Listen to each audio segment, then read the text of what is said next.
When I first found out that I was pregnant, I was really young, in my early 20s. And so I was really scared and I was afraid to tell the father, my parents. I didn't know if I could take care of a baby. I didn't know if I was capable of that, not only financially, but emotionally or physically. I just didn't know if I could do it. And the father definitely made it clear that he didn't want to, move on with the pregnancy either.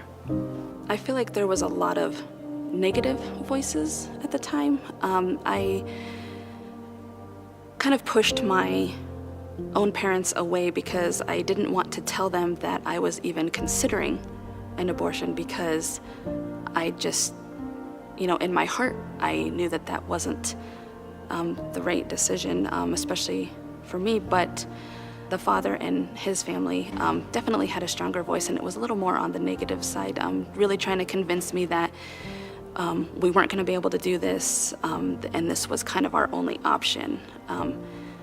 So I feel like maybe if I'd had other voices that were supportive and kind of hearing my side of it, the situation may have been a little bit easier to go through.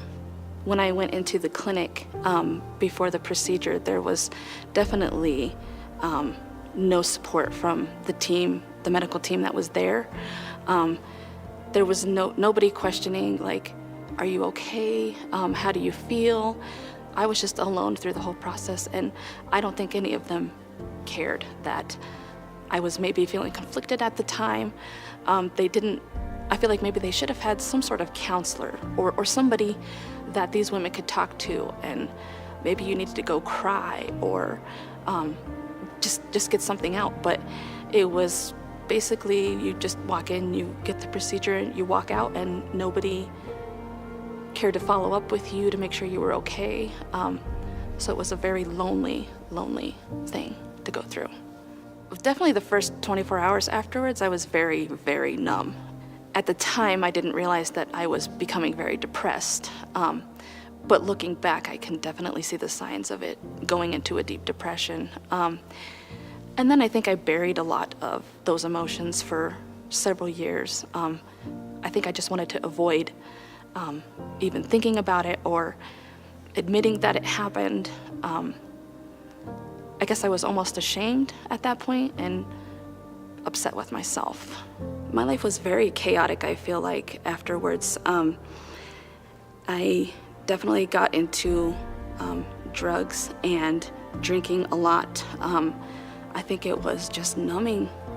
I was trying to numb myself because I didn't want to feel those feelings, and I don't think I was ready to really accept what had happened. So I was just trying to push it all aside, and I definitely let myself get away from God, which was very scary and not safe feeling. And that was for several years afterwards.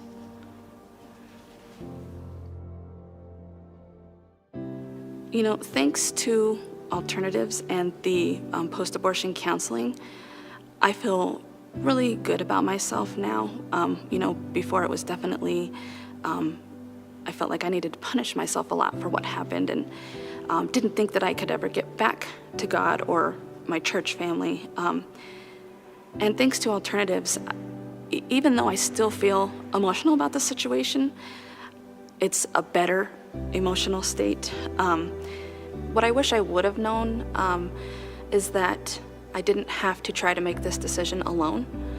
Even though I didn't feel like I could turn to my family, there is people out there that care about what I wanted or what I was feeling. There are places where your voice can be heard and you can get help through whatever decision that it is you're going to make. I have 3 children now, and going through pregnancy and getting to meet your baby for the first time is so emotional, and it's so overwhelming, and it's just one of the best things that I think I've ever done in my life, and I definitely wouldn't change any of that for the world.